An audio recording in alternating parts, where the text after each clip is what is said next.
Cheryl White was 17 years old when she rode and won in this country, and she was the first black woman to ride and win in this country.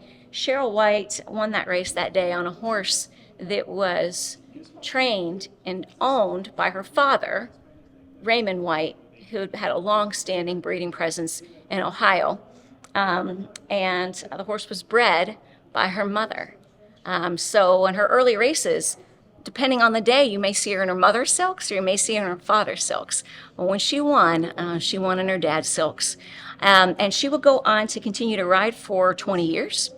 After she stopped riding thoroughbreds, she rid some other breeds. She went out west. She was a racing steward at West Coast Tracks. Later in life, she moved back home and worked in the racing offices at several different Ohio tracks, and that's where she continued to work through her death in 2019. And we are so very lucky that her baby brother, Raymond White Jr., has co-authored a book with the Pulitzer Prize finalist, Sarah Maslanier, who writes with the New York Times. So Sarah Maslanier and Raymond White Jr.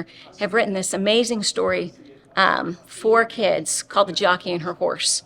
And even though the book was written for and targeted for children, it's a beautiful story.